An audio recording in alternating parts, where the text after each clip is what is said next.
What is up, everyone? Welcome to the Footy Review. We're about talking footy. If you're new to the channel, then welcome. I'm your host, Vic, and this is my co-host and little brother, Fernando. Today, we're talking about the press conferences given by Messi and Laporta. Laporta held his press conference on Saturday, and Messi held his press conference today on Sunday. We dropped an episode previously about our, initial reactions on the Messi saga. And, that was when the news had just dropped. So it was like pretty raw, pretty emotional, especially for Barcelona fans out there. But now we have the official statement, and we've heard from Laporta and Messi. They've both had an opportunity to address the Barcelona fans. Fern, what were your thoughts about both press conferences? Look, I think it was a good idea for both parties to hold the press conference. Obviously, you need someone from the club to tell the club's perspective, and then obviously Messi.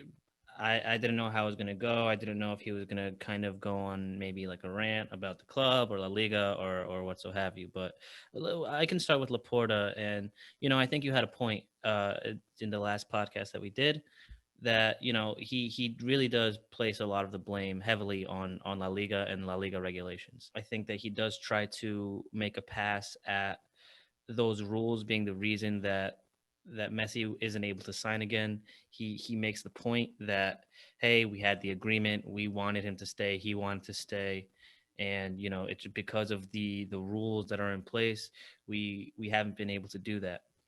But that being said, we had a brief discussion about this, and it's something that La Liga does when it comes to their big clubs, and they've done it especially when it comes to Barcelona, is they just allow these clubs to just kick the can down the road. They allow a lot of exemptions, a lot of bending the rules just so that they can keep their audiences as happy as possible, especially when it comes to the two big clubs, Madrid and Barcelona. Barcelona obviously has handled their club and finances incredibly poorly. And because of that, the La Liga has been forced to, not forced to, they've just decided to allow Barcelona to keep making these poor decisions. But I think when you have something like COVID that comes across and kind of throws a wrench into everything, especially when it comes to finances, I think La Liga, unfortunately, well, not unfortunately, I mean, it was a wake up call. They had to say, we can't really do this anymore. We're in a tough spot. We know you're in a tough spot. You've been in a tough spot, and we've kind of given you a lot of leeway. And I think because of the revenue lost for everyone this year, I think La Liga had to, at a certain point, kind of say, hey, we kind of have to stop this. And Laporta, I think, alludes to that, but at the same time, obviously, he wants to put the blame on those regulations. And he did try to put a positive spin on it, saying that this is kind of what we need to do for the club, and this is how we go moving forward. And to a certain extent, I think he has a point. I don't think you can blame Laporta for the financial straits that Barca are in right now. So he had to do what he had to do. La Liga gave him, told him what the deal was, and at a certain point, you can't really argue with them anymore. And when you come into any position where you're in that bad of a position, you kind of just have to roll with the punches. Did I love the statement? Not really, but I can't really put that much blame on Laporta for the position that he's been put in. For both Laporta and Messi, I mean, it's a pretty shitty situation already. So the press conference, in terms of trying to spin it or put it into perspective, I think they're both. Well, Messi, as the Barcelona legend, he had to say something and hold a press conference Right. out of respect. The Barca fans want to hear from Messi, Sure.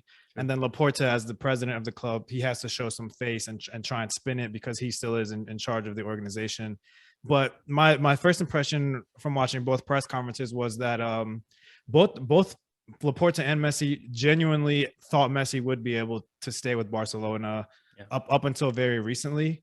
And I like from Messi's perspective, I can completely understand that because he's the player. He's not the guy looking at the numbers. But from Laporta's perspective, I don't understand. If you go back 2 weeks ago, all the news was saying, oh no, Messi will stay. Messi's staying at Barcelona. They announced it. And I do not understand how Laporta did not know that this was coming and how it becomes this huge disaster that all happens within like a 48-hour period. Like when Messi came back from vacation to Barcelona, I think he sincerely thought he was signing a new contract with Yeah. Barcelona. And then Yeah. like I mean, just, to be fair to Laporta, I think, and it wasn't Laporta's fault, no, obviously. It was, agreed. And that's what I'm going to say is that I think, to be fair to Laporta, I think there's probably a certain part of him that was thinking, I'm a new guy coming in. I'm going to clean up these finances. I'm going to try to clean up the club.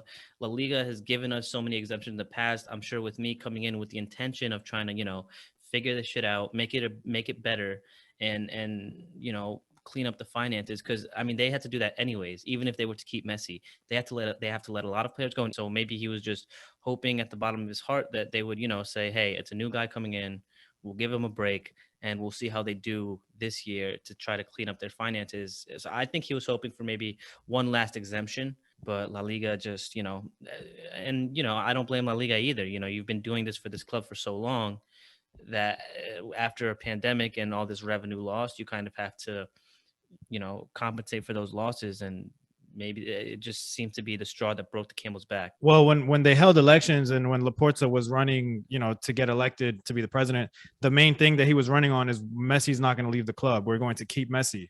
And I mean, that was kind of an impossible promise to begin with, but that's what he campaigned on. And I think, the Laporta knew there was an issue. Everybody knew Barcelona was having financial issues. But when you actually get into the office and you actually look at the numbers and you realize how much of a disaster this is, I think the problem with Laporta's approach was how long he led Barcelona fans to believe that Messi was staying with the club until the very last moment when it all collapsed. That is unforgivable from his perspective. Like, you should at least be completely honest and try and brace people, as early on as you can when you're aware this is going to happen. And my other complaint about Laporta, I would like to see Barcelona take a little bit of responsibility for the terrible decision making and the terrible management over the last 10 years.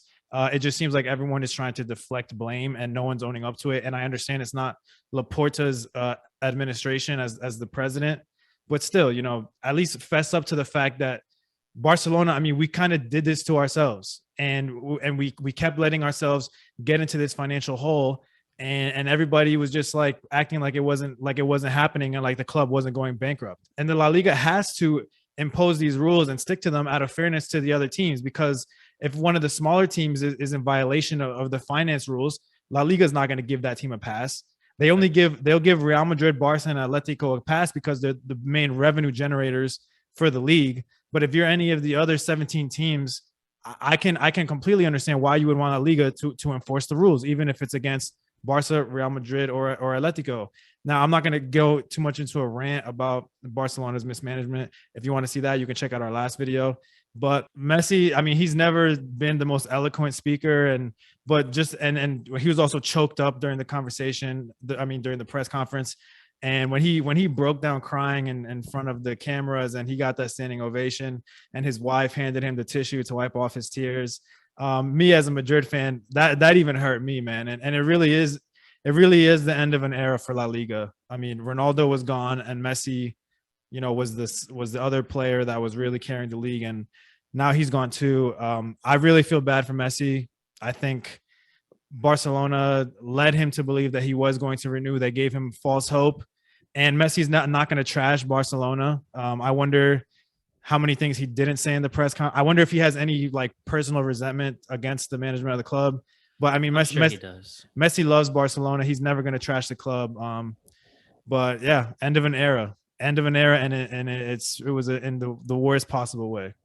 Yeah, I'm sure he does hold at least some sort of resentment, and not against, I don't think the club as a club, but as against Bartomeu, against his administration that managed the club while he was there.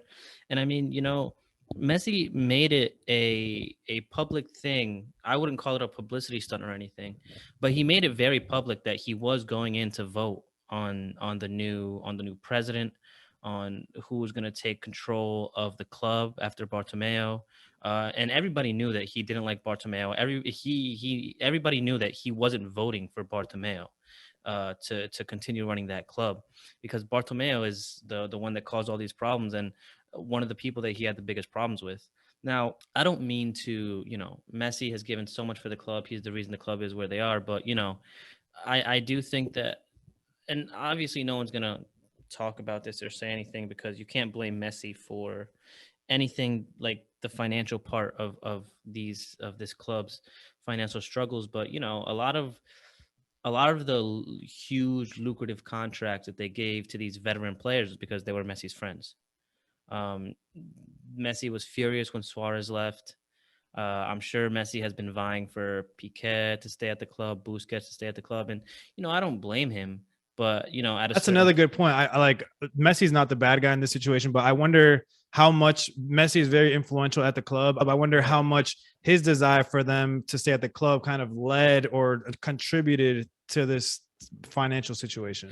right, and I mean, if you are kind of the main man at the club, your word has a lot of influence. So if you can check out our last episode to talk about the different management styles, but someone like Florentino would say, hey, I don't care. Your friends are your friends, I don't care, but I'm not paying them this much, I'm not giving them this long of an extension.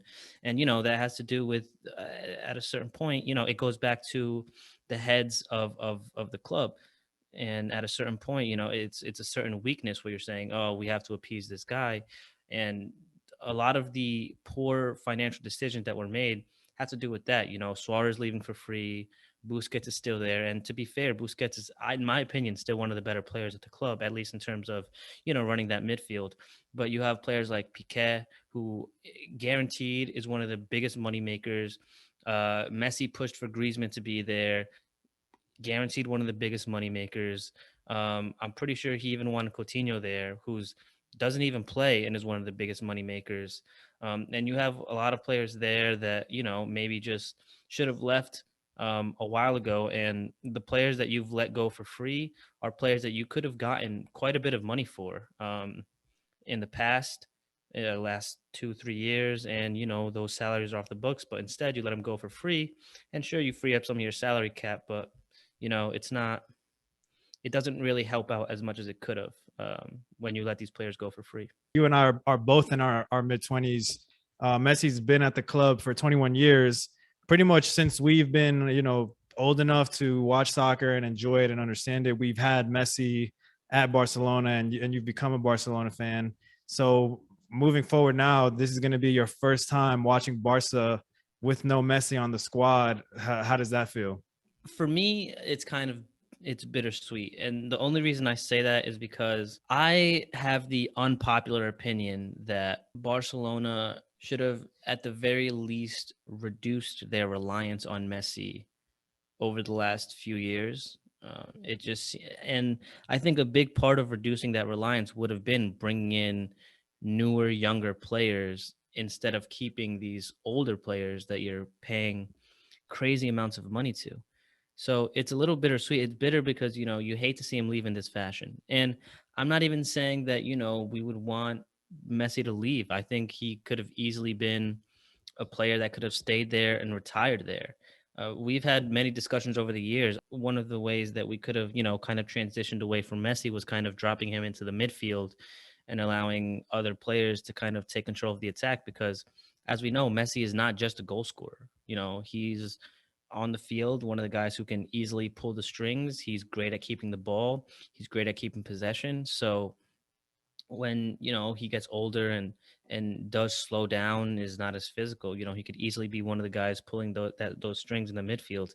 I think that over the as Messi aged, he could have transitioned to a role like that maybe. But I do think that the continuation of the old people there kind of just allowed the reliance on Messi to continue, because as you get older, you know what I mean? Like, you're not as quick, you're not as fast. And I'm not talking about Messi, I'm talking about everybody around him. So when you still have someone like Messi and you're getting older, you're not as quick, you're not as sharp, you can easily say, oh, well, I still have this guy Messi who I've relied on my entire career. I can't do this much anymore, but he's still the guy. So I'm going to give him the ball and allow him to do what he does. And, when younger kids come into the squad, you kind of pass that message along. I think a better idea would have been, allow Messi to be a leader to younger guys and kind of pass the torch. We know that Messi wanted to pass the torch to Neymar, give him the keys to the car. But then, he forced his way out of the club in kind of an ugly fashion. And, that sucks. But, that kind of thing happens. So I think it's bittersweet. I think it sucks that he's leaving in this fashion because of poor club management and because, the club just can't even afford him. The club obviously did not have a post Messi plan at this point. We've Right. we've come to this situation, and it is what it is. I mean, we can talk about what happened in the past, but there's nothing really left to do or say about it. Are you going to really sign Messi again and kick the can down the road another year? How much more of a bigger hole are you going to be in next And year? if you sign Messi again, you're not giving him a 1-year contract. That's the other thing to consider. Exactly. So really, I think for Barcelona, from a business perspective, yes, for Barca fans, it hurts. And I feel, well, not really, but I feel for Barca fans, in a sense, because I mean, to have your superstar and your idol just ripped away from you so suddenly, that must hurt. But I think from a financial perspective, I really don't see any other choice that Barcelona had. But when it comes to the financial aspect, there's always so many more sides to a business than are facing the public or that people see all the time. So as I mentioned earlier, even with Messi leaving, Barcelona, La Liga still is telling Barcelona, hey, you still have to let other players go. You still need to lower your salary. It You doesn't solve the problem. It's and that's crazy. You're letting the highest earner in your club go, and the league is still saying, "Hey, your problems aren't over. You still have to figure this shit out. You still have to make sure that your salaries are below the cap. You are $1 billion in debt. So even beyond just salaries, you have to make cuts elsewhere as well. You have to lower your bill, and until you start making more revenue and turning around that debt, you're going to be in a tough spot for years to come. So even letting Messi go isn't solving the club's problems entirely. So I'm honestly curious to see who they cut, who they sell, because the club, this isn't the end of the difficulties for this squad. We're gonna lose more players. We'll see who, but it's gonna have to be some high earners. So that's a wrap on the two press conferences from Laporta and Messi. That's also a wrap with Messi as a player for Barcelona. So it's sad to see him go. Not really for me, but let us know what you guys think about the whole Messi saga in the comments. If you like this type of content, please subscribe to the channel, smash that like button, and show this video to a friend. And with the European soccer season starting on Friday, La Liga and Premier League kicking off on Friday, we'll definitely keep you guys posted with content about Barcelona, Real Madrid, and all the big games that are going on. So thank you guys for watching, and we'll see you guys next time.